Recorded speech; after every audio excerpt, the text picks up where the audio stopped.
Hey, what's up everyone? Welcome back to twitch.tv/RussellGG. We are on the EX Roundup, and this week it's a Smash special as I'm joined by our bro Fauster and our guest today, TK, Mr. TK. Thank you for joining us today. How is everything going between all the travels that's happening with Smash these days? I mean, it's a little tiring, but it's good. I mean, I like being, as I said, I've always liked being part of the history of Smash, and I've done like a lot within it, but there's still a little left in me to keep going. So, just been nice to see all like the top talent, the way they're performing, being around a lot of the top commentators, and just kind of seeing how the scene's shaping up lately. And it feels good to be back, right? Like to just be able to go to places, travel, take a plane, being annoyed at airports. You don't have the same issue I have, which is traveling with a stick. Yeah, I have. I mean, I have my fight stick with me, but I never have to play anything on it. So and I feel like traveling with this big boy would be very rough. So I have the same. That's the model I use. So it's not the easiest to it's not the easiest to move with, but that's the one, of course, joined by Fauster joining us. You will see him a lot on all of our Smash content. How is everything, Fauster? Fresh in the new house, no background yet. Fresh in the new house, completely sick, as you might heard right now. I'm sorry, I'm completely losing my voice today, but we'll try to keep it together. And at least for the first time, Smash is taking over reversal. Yes. Nowhere to run. Yes. Nowhere to run indeed, because we have a lot to talk about. Let's review our talking points of the day. First off is obviously the summit, the big one, just happened, and we are looking to have a chat about it, whether who is the best region right now, of course, in Smash, the whole cash prize stuff about the summit, and then talk about l'Odyssée, our big Smash event coming up very soon, where both these guys will be there in attendance. I'll be in attendance, but not on the screen. I'll simply be working, behind. But Summit! TK, Summit vibes. Good to be back again. I put a whole video about this actually recently. Summit, like I genuinely like being at Summit, but I do have a couple of gripes with Summit. I feel like for the most part, like I said, this Summit was probably like a 6.5 out of 10, but the bracket was a 10 out of 10. Because of like how crazy like the results were. And genuinely, like by Friday or Saturday and Sunday, well, I guess by Friday, honestly, I was like super hyped to, start talking about the matches and stuff. But the side events felt a little lackluster this year, in comparison to what we've done in other years. This is the carnival theme. Last year we did like the bagel toss and like the, the balloon toss thing, and can a Smash land a plane? These are all things that would have fit perfectly well into a carnival theme. You know what I mean? But this year we played Melee and Joy-Con doubles, and I think it's just okay. Well, it is what it is. Like, not all of them are going to be bangers, but I think the vibes in there are still great. I don't play Smash as much anymore, but like I still like will go to Summit and try to pick up another character. This time it was Falco. That did not go well, so I ended up playing Marth again. But like, yeah, it's just being there and kind of hanging out with a lot of the top players is pretty cool. Hanging out with my other favorite commentators is cool. We played a lot of multiverses there. I actually did a bunch of Monster Hunter when I was off on my downtime. So I don't know. It's just it's nice vibes. I didn't think there could have been a little more, but it definitely wasn't like the worst Summit ever. It was. It was from a like distant viewer perspective. It's always fun to watch Summit because I love it's unique vibes, Fauster. Like Summit is unique. Yeah, I mean for sure. Like when you can't be there, it's like super hyped to be there, super selective in terms of player, in terms of person working on it, kind of, and just keeping track with all the matches, with all the hype matches you got, like every single day. The pools, the gauntlet phase, which I think is one of the greatest idea in terms of constructing the bracket, basically. When you go out of pools, and then you got that, and then the bracket double elimination, like everything is just like, you definitely have a good vibe, especially when you got one player to follow, one player to keep track of, which is what Summit is about, also with all the vote system and stuff. And obviously, when you're in France and you got gluten in the bracket, every summit is something very cool, very special. Yeah. Did it feel like any French dimension at Summit, or was it safe? It didn't feel like it. I feel like Gluto, actually, I feel like he has probably one of the best fan bases of all of the international players that come over to America, because normally everyone's all USA, like defend his turf, whatever. But with Gluto, I feel like people will cheer for him more than they'll cheer for like a US citizen. The French Dimension skit was actually hilarious. That was probably one of my favorite skits they've ever done. So good stuff on that for taking that joke and running with it. I was saying Fauster earlier, like he was saying the same. Like, I think what made that skit is that, bro, Gluto is actually a great actor. Yeah. He was sick. Like, it was easy to be cringe in this, but somehow he pulled it off perfectly. That was a masterpiece. Absolute masterpiece. But gameplay-wise, obviously, a tournament happened right this weekend, and Proto Banham winning, Japan winning, which is the first. Surprising or not to you to have Proto Banham on top? I think it was more surprising. Not surprising that it was Proto, at all. But I think everyone, coming from Japan, when you thought of a Japan winner, you definitely thought it was going to be Aquila, because that's who everyone's talking about right now, right? The the young Steve player, and he did not win. And then when Proto was left in, you're like, all right, well, it's still very possible for Japan W. Japan is always going to be a contender, I think, at the top level. When it comes to their top level talent, between Proto, Aquila, T, and stuff like that, you're always going to see at least one of them in the top 8. So I think it was a little more surprising to see him win than Aquila, seeing that's what everybody was talking about. But it's not surprising to see him win at all. Like, I think he was definitely in contention for getting the W. Just most people were probably thinking it was going to be Aquila instead of him. Yeah. Any other surprise to you, Fauster, this weekend? Leo getting 9th for sure. Yeah. That was is okay. That was surprising. I'm gonna ask the hard question, right? I know I'm gonna be a true Twitch chat guy, but is Leo washed? What happened? Why is Leo outside of top? You know how it is, man. When you don't make top 2, you know, Lord. If you don't make top 2 once, you're officially washed. What is happening? Why? I just think that's not Leo's character. I think Pyramithra or Aegis is not his character. He said, we played him in the whole Red Bull Gauntlet thing, and we got 3 stocks instead of only getting 1. And he was like, I'm not sure if I got better, or y'all got better if I got worse. And I was like, you definitely didn't get worse. I just think that you're not playing the character that you're supposed to be playing, or that works for you. Because I think that his thing was that Leo pilots whatever character that no one else is piloting like that to a level that no one else will pilot. Think about Smash 4 Marth, right? No one was really playing Marth like he was. But his Marth was crazy, and then his Joker was crazy, and then his Byleth was crazy, and you'll never see another person like that. But there's several Aegises, and it's not like he's really changing the game of what Aegis can do, because it's already been kind of fleshed out. So I think that Aegis isn't really his style per se. I think it kind of works in a way to get him at least into a top 8 or a top spot. But if he did Byleth Joker, I would have not expected him to get 9th at all if they were practiced.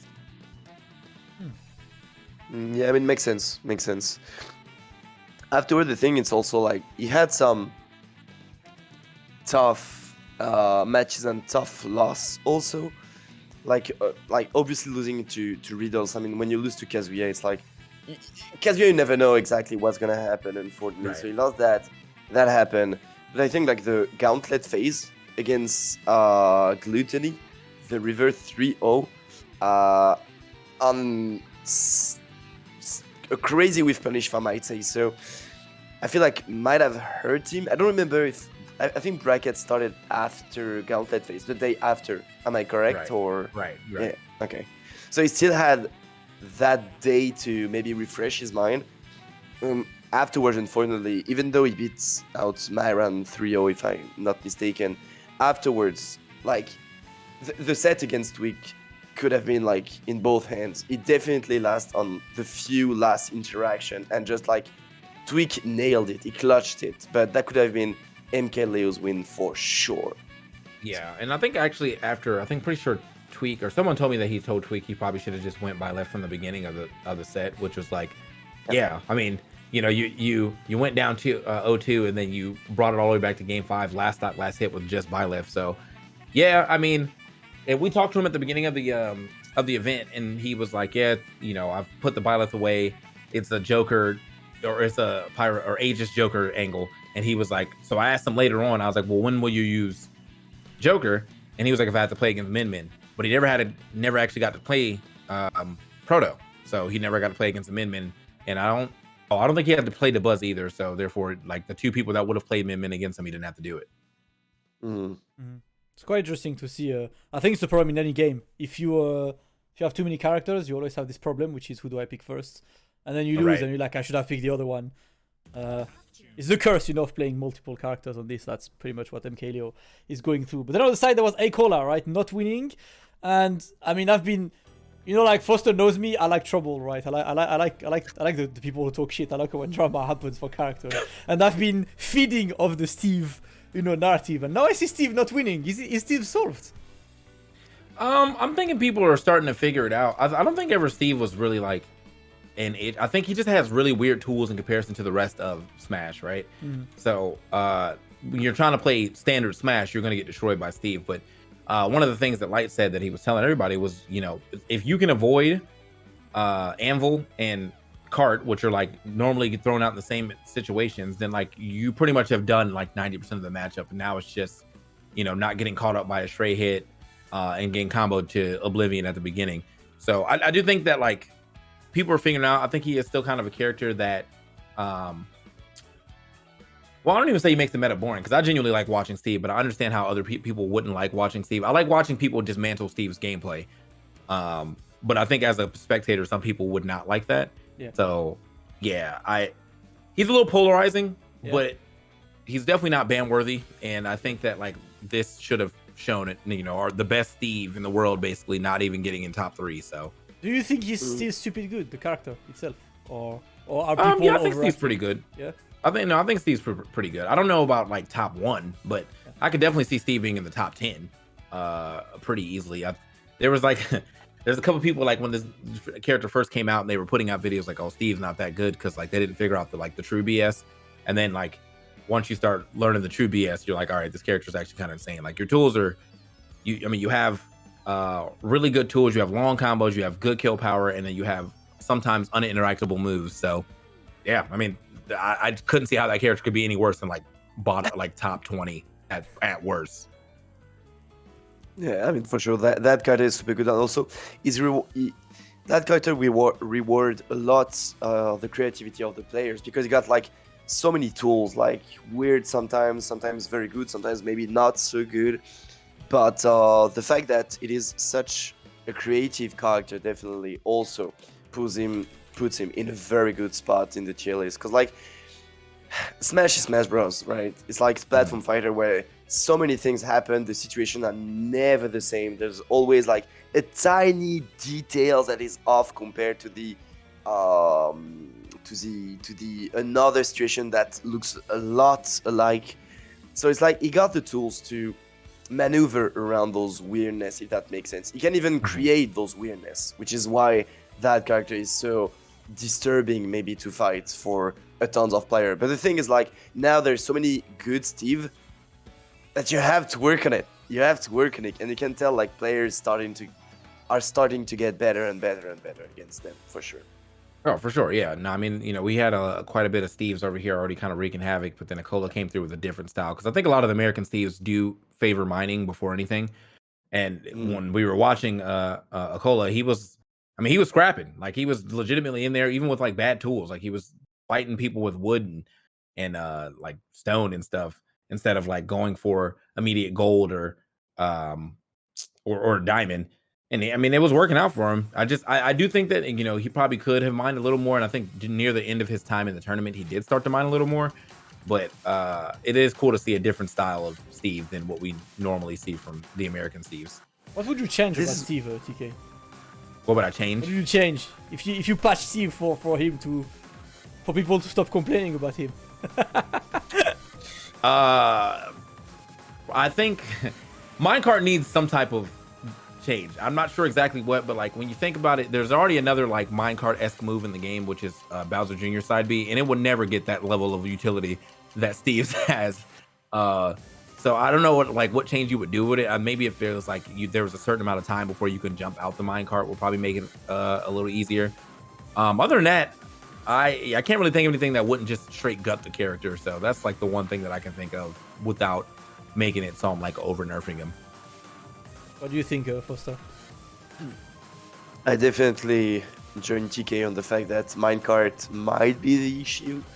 I feel like it might be the way, the needs of resources, because like I feel like it's so rare to see a Steve in the needs of resources, basically. Like they with such a few resources, they can do stuff. Always they can create many stuff and put them in a good situation. And I feel like that's the main problem. Like if you play a character that his design is built around having resources and do stuff starting with that, I feel like you need to make that or super difficult to get the resources, or maybe that some specific move costs more. And I feel like they do that pretty well with some gold tools, for instance, or the TNT and stuff like that.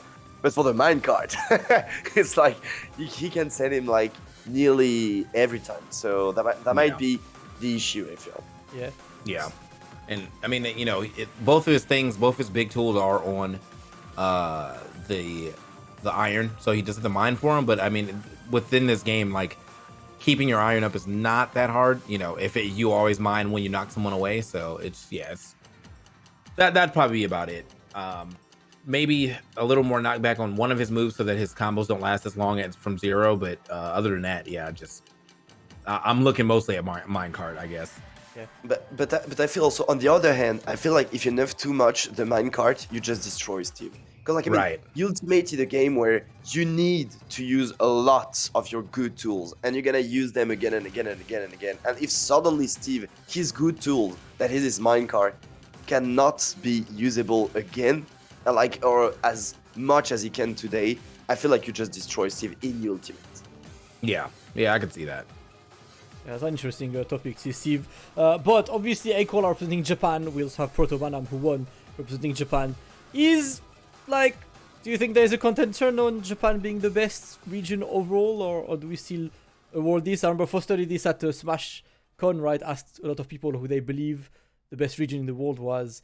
I think most of the answers went to Mexico, and the second was USA, and then Japan was third. Do you give that same ranking, TK? I think it's kind of those rankings are kind of hard, because I think that like it's easier for me as an American player to remember all the people that we have in America that are good than for me to do that for Mexico and Japan.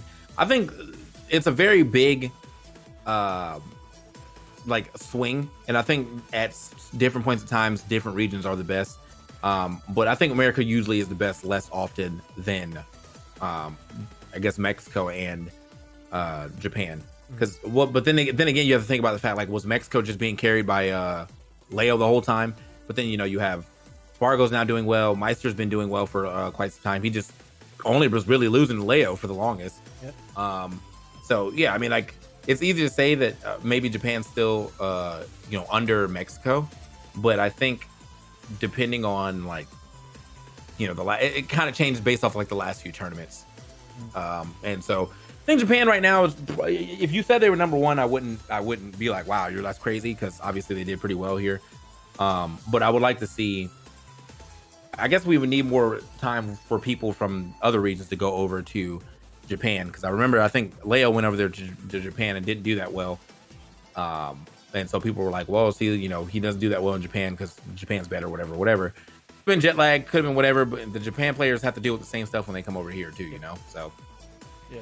If I recall correctly, I might say something wrong, but I think the last time actually Mkaleo did not make top 8 was at the Japanese tournament that you mentioned, if I'm not mistaken. I think it was like correct. 2 or 3 years ago.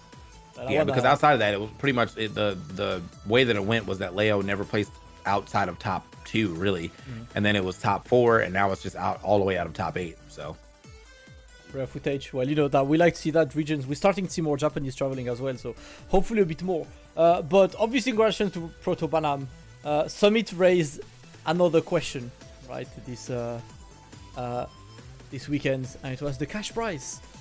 Cash prize, which has been pretty much divided by 10.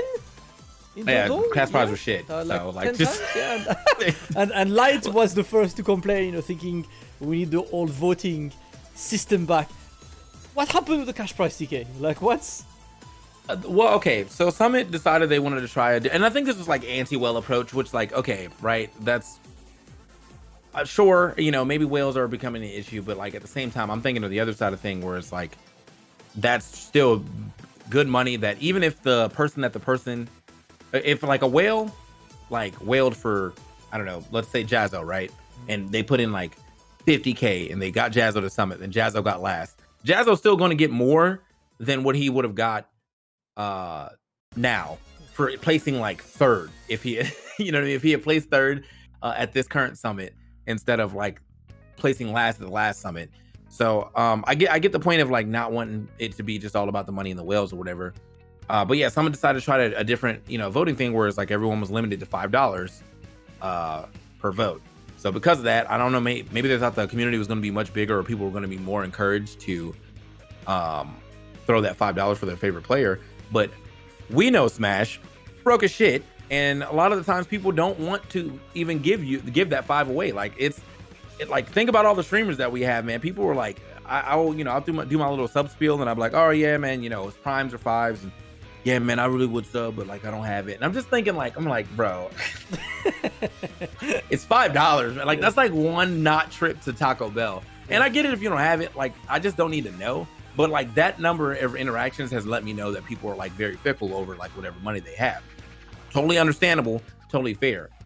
So for you to like think that you're gonna get that same 5 from players, or for players, and get as much money as you made from the last Summit, that was pretty insane to me.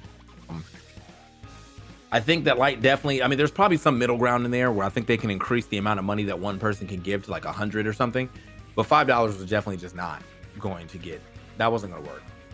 It stops the whole waiting system, right? But I mean, my question for this Fauster, right, for you is, I mean, I'm speaking as someone who's personally I've always in the Summit vote system to be a bit, I don't know, I'm not a big fan personally, but that's just because it only rests on one player having a whale usually behind. I think that's what they wanted to eliminate. But at the end of the day, it's really bad for like cash prize, because you're never gonna get as much. Which system do you prefer, Fauster? Honestly, it's tough.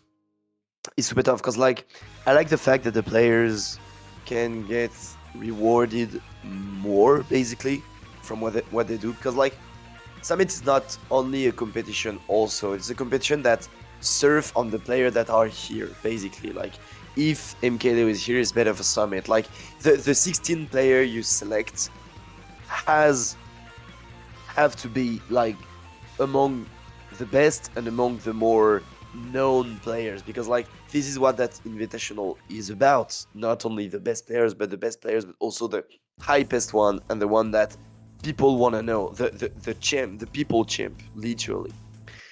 And I feel like having more money into it definitely help players to sustain more, obviously.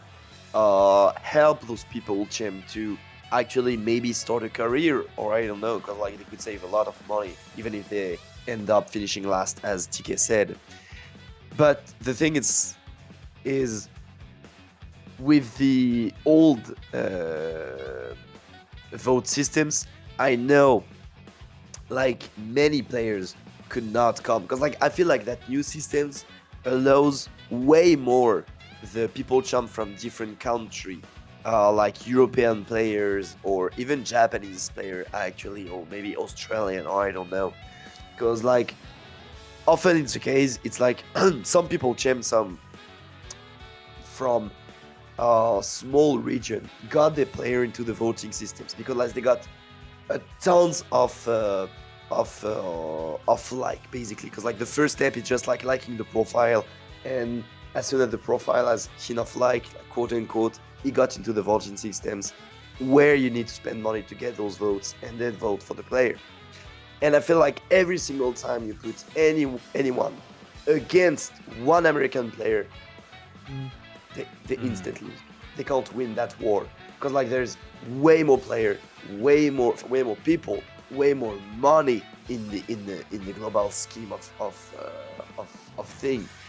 And the thing is like we had Guto 1 for the first time. I mean like back at Ultimate Summit 1 or 2, I don't recall exactly which one it was, because like we had to take the whole European continent to be behind Gluttony and get the support and stuff like that.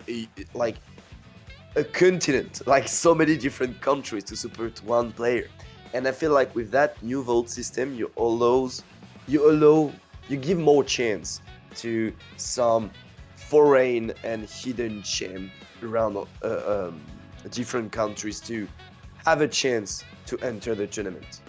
But yeah, I could see that.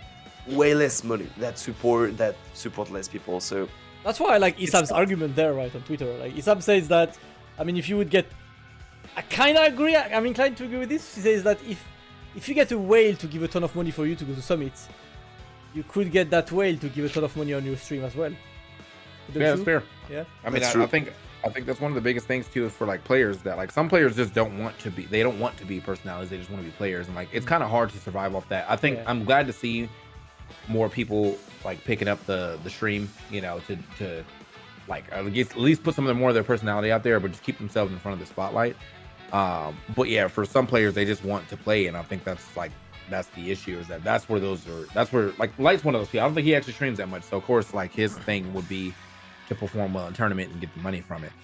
I genuinely think that there is a good solid even ground for what they are attempting to do with this summit system, but I also think that this isn't as big of a problem as it should be, because in the end of the day, you shouldn't like bank on being voted to get in. You should bank on qualifying, right? Like at the end of the day, like you should be wanting to win whatever you need to win, so that way you don't have to go through the voting phase. And yeah, the voting phase can kind of suck, but that's just because you didn't win. You know what I mean? Like had you qualified, it would have been a different story. Yeah, it's go for it. Yeah, but I just feel like if you only go through qualifying events, then you lose the part that what makes Summit. Like you want some high players, you want some people champ, you want some weird character player. Like this Summit we got like T3 Dom, for instance, with his Richter, and like could he really qualify through a big event? He's a very good player, but could he? I'm not sure. Last time we got the DDD player, well, I forgot his name, unfortunately. Adamus. Thank you, Adamus. Yeah. So it's like having those kind of players, it's also what makes summits, because like you can give a chance to anyone if you can campaign good enough and bring the hype, bring the people behind it.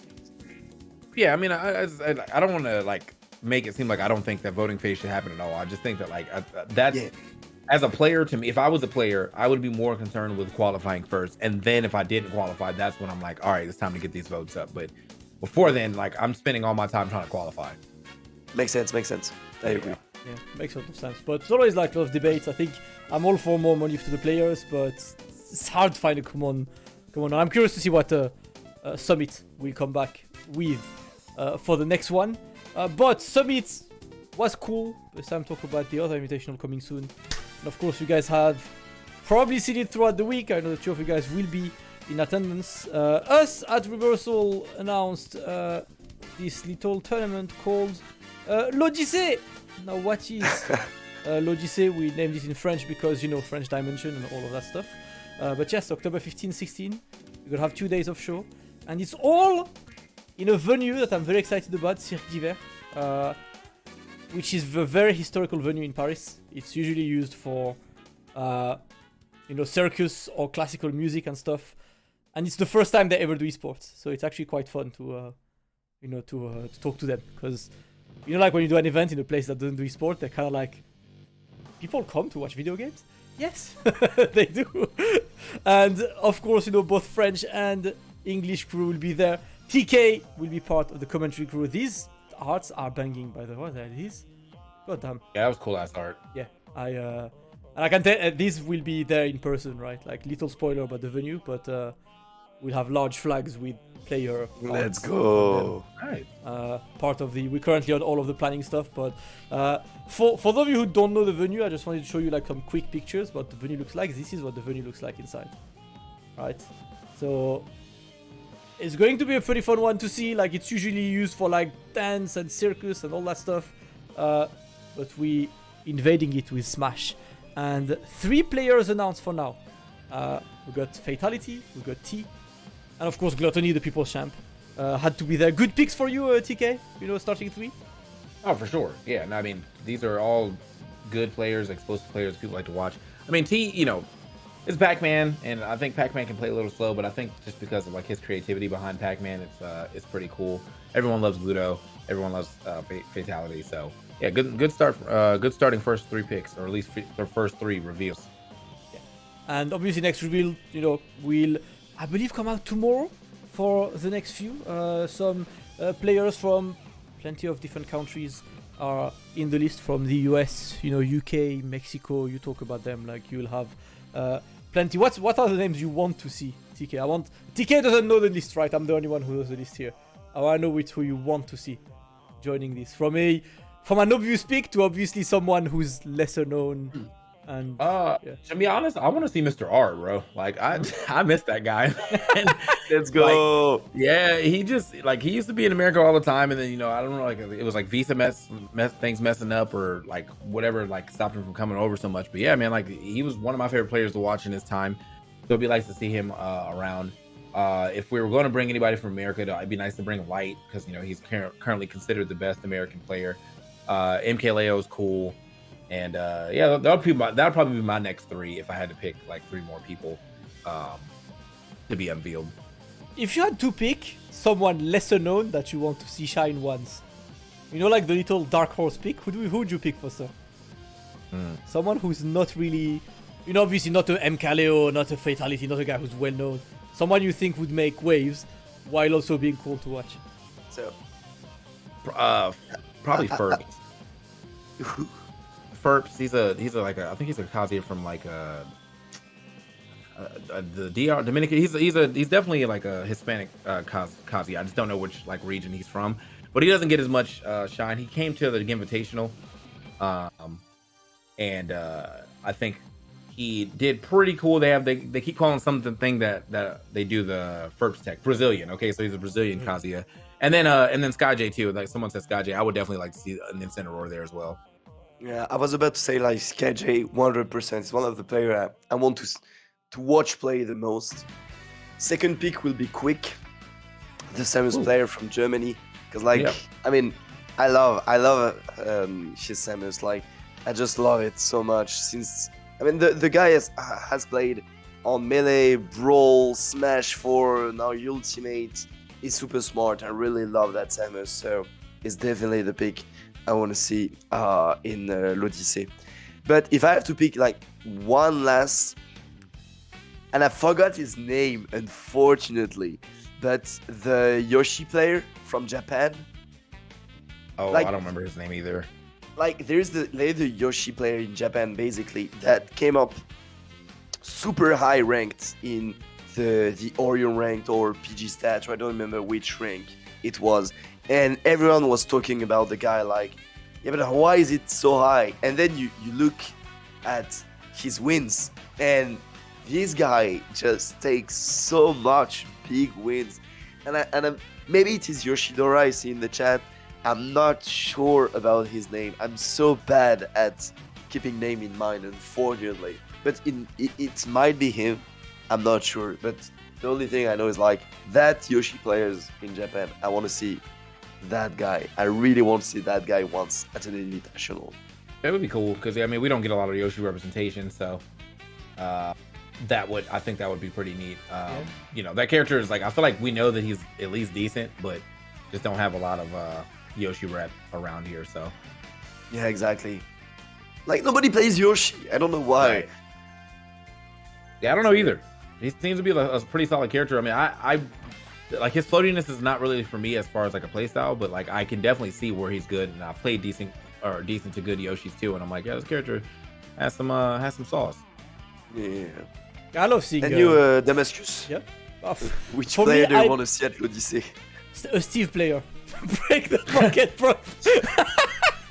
It doesn't I matter tried which mine. one, just one of them. Like, I don't want peace. I want problems always. That's the one. But yeah, honestly, like unusual characters are always clean, right? Like having players staying unique, and I think that's one of the things, right? Like when you do an invitational, there's always that problem, which is sometimes you wanna invite some of the very best, but if they all play the same character, would you rather invite 3 of the very best who all play the same character, or pick players who arguably are worse, but at least there is, variety?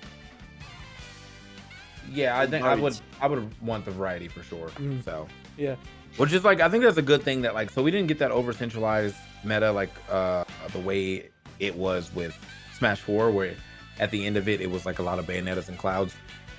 In this game, yeah, I mean, people can say Steve is busted as all hell or whatever they want to say, but like not everybody's picking up Steve. We don't even have that many Pyro Mithras. In fact, a lot of people are going back to whatever they feel like their favorite character is, because for a bit Spargo was big on the Pyro Mithra, and then he just went back to Cloud. So clearly people are starting to figure out like, I can definitely work my character and make them work regardless. They may not be the best in the game, but they're not bad, and I can make it work. And that's nice to see, because yeah, I mean, at this point in time, like right near the end of Smash 4's old lifespan, it was nothing but Bayonetta. And I feel also like better character means often better consistency during brackets, and that's why those players playing those characters shines in bracket, because like their character give them consistency, allowing them to always find solution in tough matchups, or just they don't have that many tough matchups.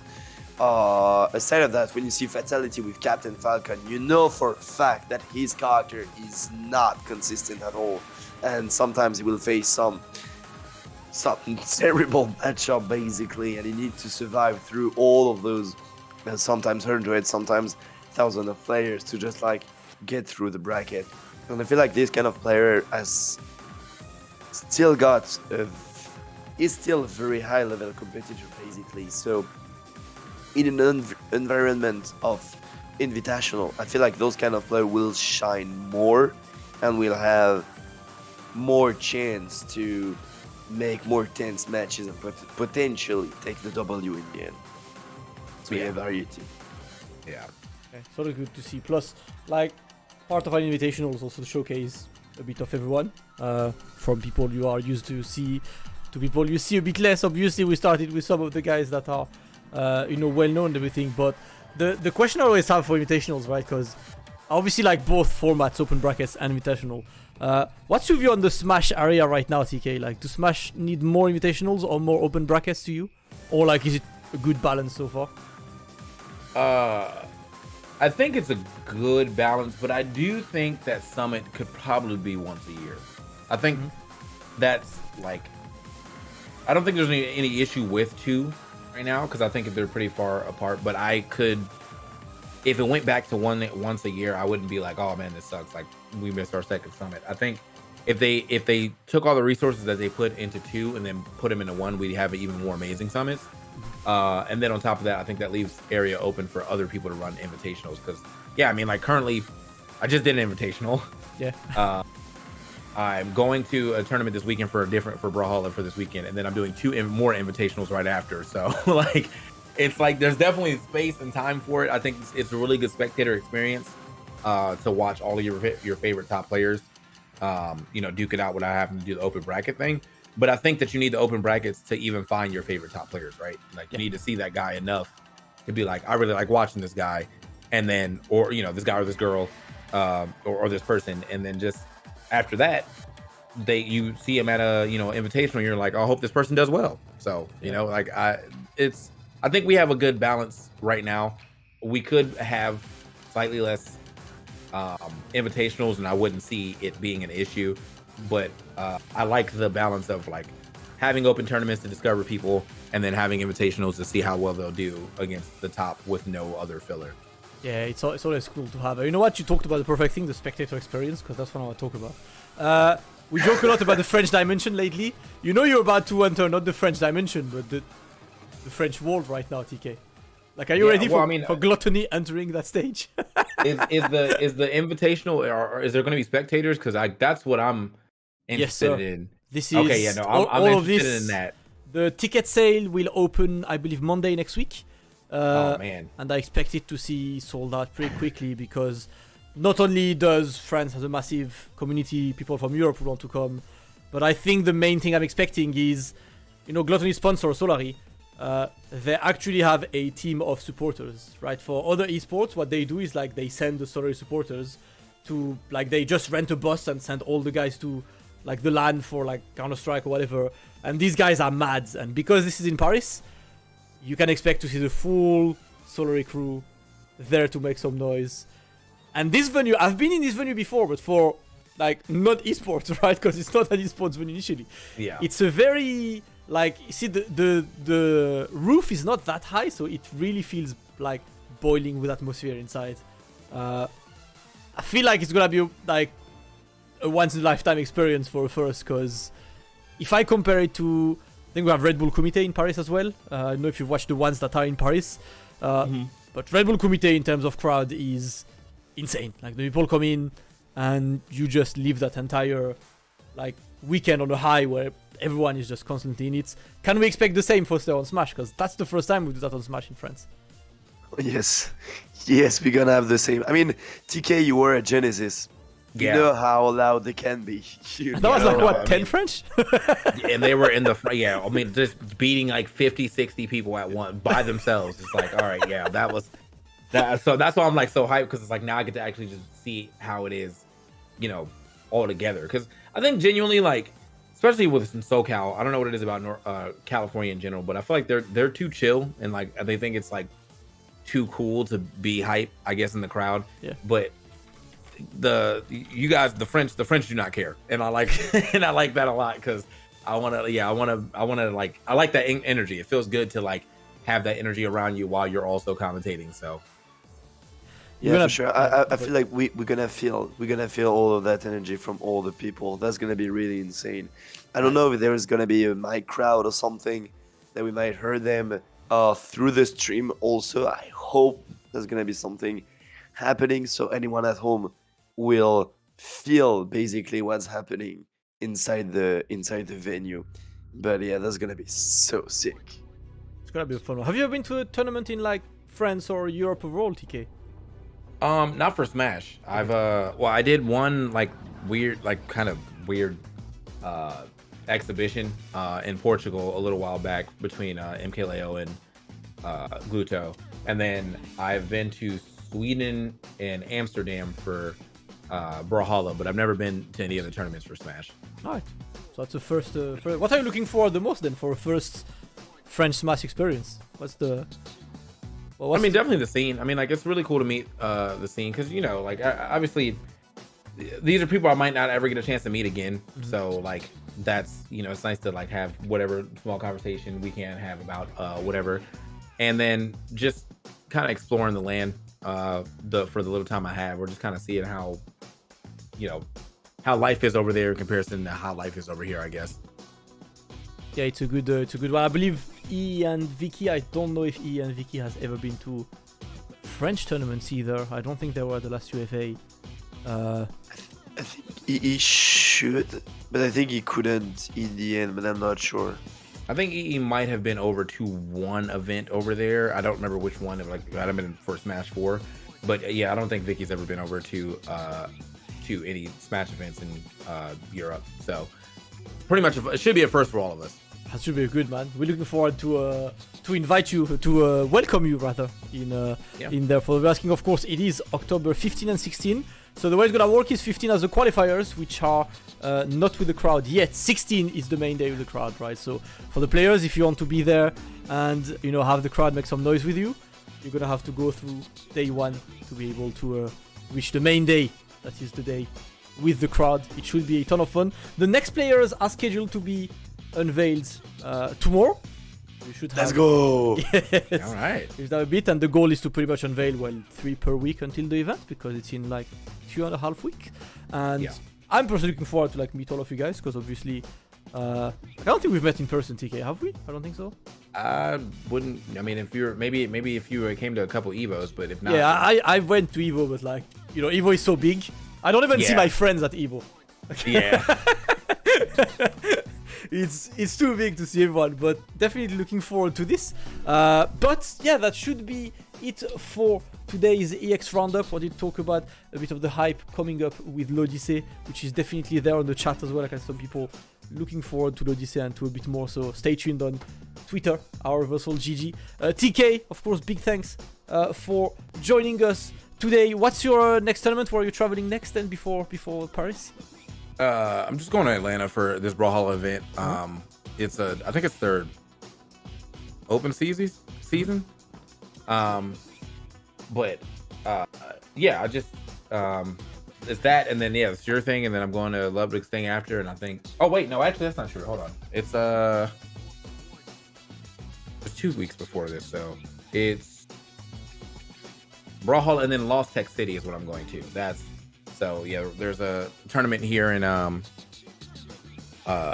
Texas before Big House, which is the next week, but I'm going to TwitchCon that week, and then I go to France. So yeah. Busy schedule. How about yours, Fauster?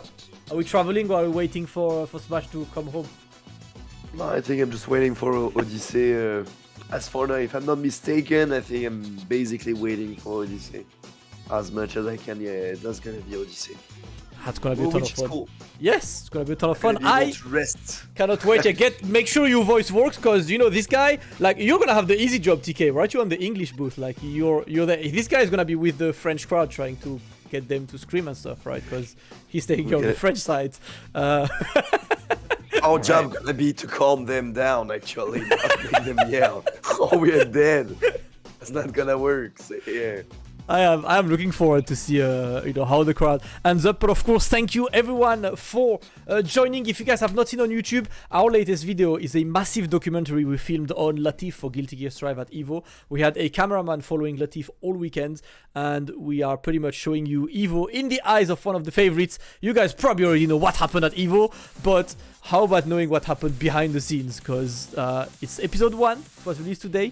You can do !YouTube in chat to take a look at the channel. Plenty of videos coming. Make sure to subscribe. And as for us, we'll be back live very soon for more. And of course, on this channel, follow Odyssey with TK, obviously on commentary there, along with Vicky and EE. I am looking forward to see everyone. TK, Fauster, thank you so much for joining us today. And I will see you guys very soon. All right, thanks for having me. Thanks, mate.